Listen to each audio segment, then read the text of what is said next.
Welcome to our weekly talk show, Informally Formal, where we try to bring you topics of personal, national, as well as international interest.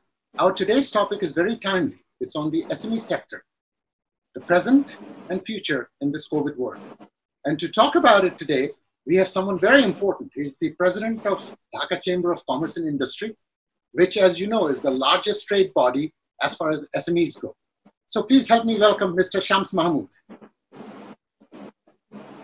Thank you, Akbar Hakim Bhai. Thank you for having me here. Absolutely. It's indeed a pleasure. No one to talk about the SME sector than the spokesperson for SME businesses in Bangladesh. First of all, Shams, I would like to ask you to paint a picture for us as far as the importance of SMEs in an economy. Thank you, Akbar Bhai. I think it's a very important question. Why are SMEs so important? If we just have a glimpse of the reason, one of the things is that 13 million SMEs are contributing almost 25% of our GDP. We always say that Bangladesh is in the top 40 economies in the world. But when we say that, it doesn't necessarily just rely on exports. It's the internal size of the economy as well. And that is where SMEs play a huge part. In any country, in any country's development, the SMEs they play a tremendous, vital, important role in the size of the GDP, the internal consumption. As you can see, like 13 million MSMEs are contributing 25% of our GDP and almost 35.5% of the total employment. And if we classify SMEs in the wider economic picture, the contribution is almost 80% in Bangladesh. In Japan, it's like 99.7% are SME businesses. So you can see that what an important role SMEs play. And also, if we look into value addition, for example, for manufacturing, 45% of manufacturing value addition is done by this sector. 80% of industrial employment is done by this sector. And 90% of total industrial units of Bangladesh are actually can be classified as SMEs. And the other thing is that with the value addition, MSME's contribution to export earnings is actually ranging from 75% to 80%. Because when we say SMEs, it necessarily does not mean that these are small cap companies. Even if your turnover is around 15 crore, it is termed as a medium enterprise. So the scope of SMEs is actually wide ranging. So that's why we also bring in, whenever we talk about SMEs, just to cover the entire spectrum, we also include micro as well as cottage industries into the picture as well, because they also play a significant role in empowering the informal sector and giving the linkage to the formal sector as well. Thank you. Right. Shams, very, very important point you make here. All across the world, actually, SMEs play, or MSMEs, play a very big role. In many countries, like you pointed out, in Japan, in Germany, and elsewhere, it's the largest sector there is. Also, you also mentioned that as far as our GDP is concerned, in our GDP, even though we talk about exports all the time, which is very important, but our GDP, 70% is still local. And to shift away from SMEs just for a second, the informal sector in Bangladesh, as far as labor employment goes, is about 85%. Let me ask you then, given the importance of SMEs anywhere, and of course, for us here in Bangladesh, what would you say are some of the opportunities and challenges facing the SME sector in Bangladesh? Please. Very good question. And this is something we always work with, especially Dhaka Chamber of Commerce and Industry. If we look at the whole economy, it also aids into giving financial independence to especially women. So woman empowerment comes over here. It creates a sharing of wealth in a sense. because, and also it addresses the points of inequality. Development of Bangladesh till today has been concentrated in Dhaka and Chittagong, that corridor. But if you look north towards the regions of Rajshahi and henceforth, you will see that industrialization is taking place there, and the SMEs are taking the lead role in these areas. So they empower people, empower regions, then clusters can form, they link up with the supply chain, which is very crucial. Agriculture falls here, which is very important. In this COVID time, what we have seen is that when initially it started, we were all apprehensive that what will happen, because imports almost stopped overnight because the port was shut down for a while. But then something miraculous happened. The SMEs, the private sector SMEs, they stepped up. And it wasn't only concentrated in Dhaka only, it was all across from Bangladesh. The supply chain started working, and farmers were sending their goods to all the districts, including us in the capital, and we did not face any food shortage. I mean, there were some scarcity of imported products, obviously, but then also what we saw is that the local brands, they stepped up, and we started considering them as a substitute. So in a way, this situation has created some new opportunities, which is good for Bangladesh, and SMEs also can now identify what the weakness in the supply chain are, and they can address that. For example, the use of e-commerce is coming up now. You will see a lot of small farmers signing up for the e-commerce websites, selling their products. And then we see new small-scale individual entrepreneurs coming up to the scene also. You know, a group of friends coming together, starting a startup company on Facebook and selling products, and health safety things like mask sanitizer, hand sanitizers. So a lot of things are coming up. And then SMEs cover everything. I mean, you name it, like light engineering is there, agriculture is there, fishery is there, value addition of food supply chain is there, then even banking is there, the back office works, the back office processes, SMEs become involved in their garments industry is there, footwear is there, flower industry is there. So it's the whole ecosystem. It is actually the SMEs who are the ecosystem of Bangladesh, the business. Right. Shams, I wanted to, in particular, ask you some of the challenges faced by SMEs in Bangladesh. In particular, the financing issue that is quite prevalent. Whenever you talk about SMEs or SME owners, they bring up the financing issue. And one of the reasons for that is the government's capping of interest rate at 9%.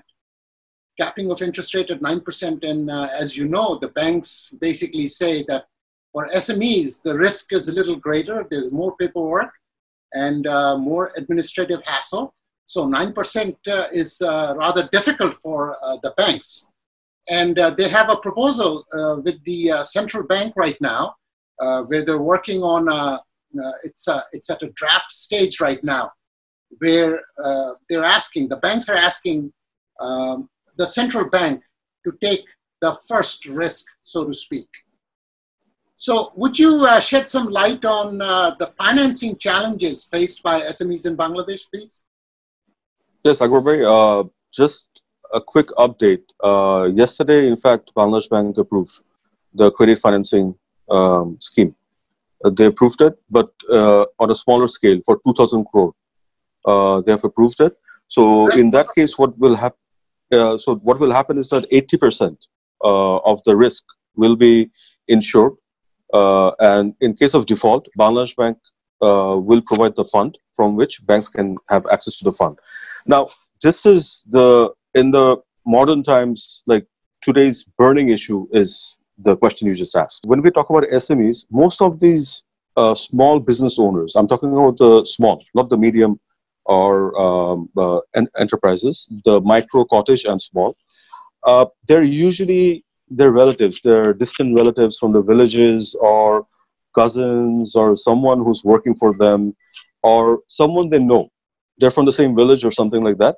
So it's a very personal relationship. You can put with every face. You can say all the names of the people in that particular business. So it's very difficult to go up to them and tell them, I'm not getting access the financing from the banks, and I think I have to shut down. I have to lay you off. It is very difficult for them, and it adds because another new dimension has come in is the mental well-being. We hardly talk about it when things were good before. We hardly address this point, but now it is a very important point.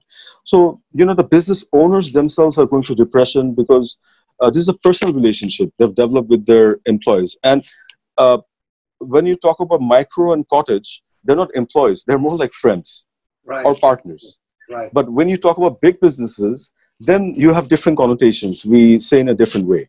So the nature of business, the interaction is very different. And the other thing is that, so when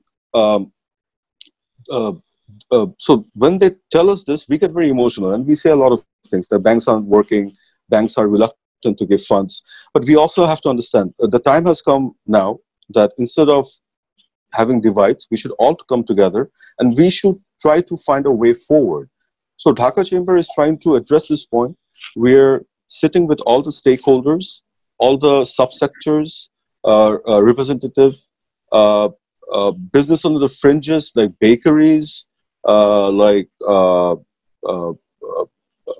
community center owners. We're sitting with the business on the fringes, and we're also listening to them. And with this, we're collecting data, and we're trying to work with the banks as well. The yield of the treasury bill is hovering above 7% at the moment, if I'm not mistaken. So if the interest rate is 9% and the treasury bill yield is like 7%, around 7%, banks as a formal institution, as a financial institution who has a duty towards its shareholders, towards its depositors, will want to deposit the money in treasury bills instead of lending it out, because the risk, the advantages of it outweighs the risk. Interest rate cap is definitely an issue because the overhead expense of dealing with SMEs is pretty high, because you can lend 1,000 people 1 crore taka, and you need minimum 500 people to deal with the paperwork, but you can lend 1 crore taka to one single large enterprise and just have 2 person take care of it. So you can see that the overhead cost of the banks is also involved here. And we also understand that this is a problem and it needs to be addressed. And the other stumbling block was the credit guarantee scheme, which fortunately Bangladesh Bank has passed a circular yesterday. And so I think this will ease the problems that MSME sectors is facing with financing. Let me quickly interject here. What the Bangladesh Bank announced yesterday that you were referring to, was that for the incentive package, I believe? Was it for the incentive package? Yeah. Right? For the stimulus program, yes. The stimulus program.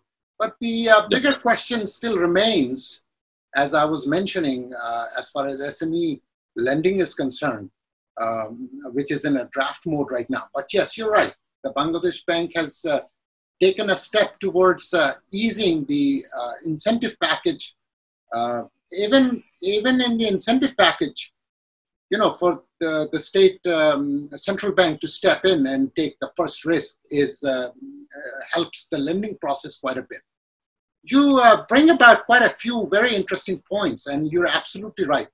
One of the things that we do not talk about necessarily is the mental well-being and health of not just the financial health of institutions and SMEs and what have you, but also the people involved in these businesses. They're generally, like you say, are family members and close-knit. But then there is this other big picture item, which we have seen during the 2008 financial crisis as well, and we continue to see all over, including in Bangladesh. So yes, I understand that when a financial institution lends to a large organization, the administrative hassle is less, and you have a particular point of contact, so to speak. But also at the same time, we also see what is called too large to fail. So a lot of big organizations would keep on taking out money from the financial institutions. And now the risk element is so large that these financial institutions cannot afford to have them fail.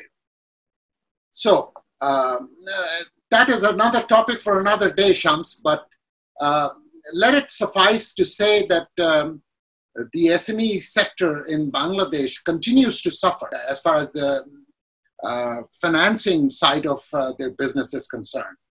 And I would hope that from Dhaka Chamber's platform, I'm sure you guys are doing by lending your voice to mitigate that situation.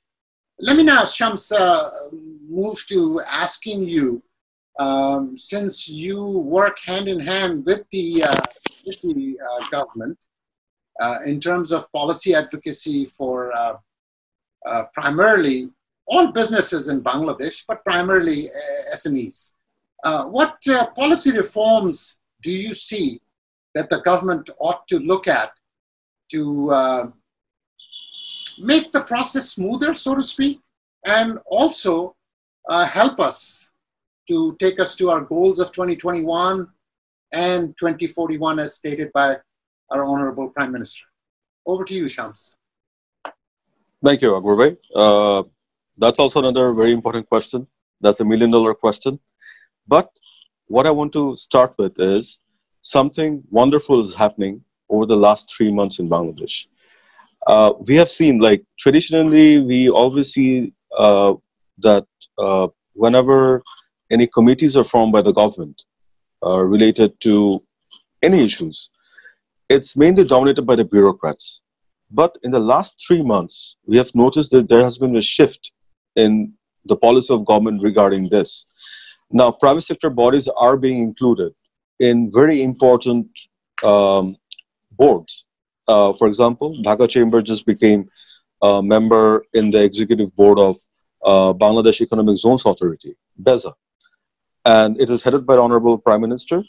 And so from there, we can raise the voice, we can address issues which are relevant to the private sector. And especially since we are the voice of SMEs in Bangladesh, I can raise very important points in that forum, in that particular table with the Honorable Prime Minister chairing it, which will have an impact. So something good is happening. And this is not just BEZA. There are other organizations where similar things are happening. Everything is working for the good. So I want to start on a positive note. Now, the policy reform, what needs to be done, especially for the MSME sector. I think the time has come. We talk about FDI. When we talk about FDI, we just talk about employment generation. But we need a FDI, SME linkage policy. This is a must. All over Bangladesh, government is setting up special economic zones. Now, the problem is, if one of the companies inside the economic zone wants to source, suppose, a component from the local market in Bangladesh, they have to pay 15% VAT. At the same time, if I import the same product from China or somewhere else, there's no VAT. So the local product is becoming more expensive. And so here we see there's a policy mismatch, because we are saying, like, this year is the year of light engineering, and we are saying, like, we need export diversification. This linkage policy will enable us in the long run to diversify. I just want to give a small example, like Samsung, for example. Samsung is manufacturing their cell phones in Bangladesh. Certain line of Samsung phones is being manufactured in Bangladesh. Now, if there was a linkage policy, what would have happened is the plastic body could have been supplied by a local player in Bangladesh. We have a lot of good plastic companies in Bangladesh. So they could have made it, and when they supplied it, they would also learn the know-how, you know, the architecture, what the firmness would be, how heat resistant the plastic needs to be, these sort of small things.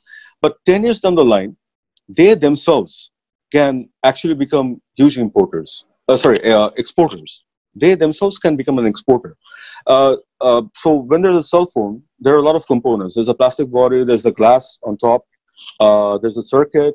So these the components which create the product, the SMEs in Bangladesh actually can work on this. I mean, we have the know-how. It is not up to international standard, but if there's a linkage policy, if there's an incentive policies, these industries themselves will grow, they will learn, and they will take themselves to the next level. And this is the way how we can broaden the export diversification basket of Bangladesh. Yeah, Shams, so you made some very good points here. You brought about the topic of FDI, foreign direct investment, and we know in the growth trajectory of any economy, FDI plays a very important role. But FDI cannot be at the expense of local industry. We must ensure that the local industry is not de-incentivized in the process. So it's a delicate balancing act where you give incentive, good enough incentive, because FDI is also a very competitive thing. So we give good enough incentive to attract FDI, but at the same time, it cannot be at the expense of killing off local industries. So you made some excellent points there, and I believe that when we look at FDI, we should be looking at, of course, not just the money, but employment generation, upskilling, technology transfer. All of these things need to be taken into account. Shams, you are a person of a lot of breadth in terms of all that we can talk to you about. So I really need to bring you back on several more topics that would be of interest to our viewers. But I am afraid in our today's session, we have run out of time, so we have to leave it there. Shams, I thank you very much for your valuable time. You're a very important person, I know. So once again, thank you for giving us the time. And to our viewers, I would like to thank you for joining us today, and with an invitation to join us again next week. We leave it here. Thank you.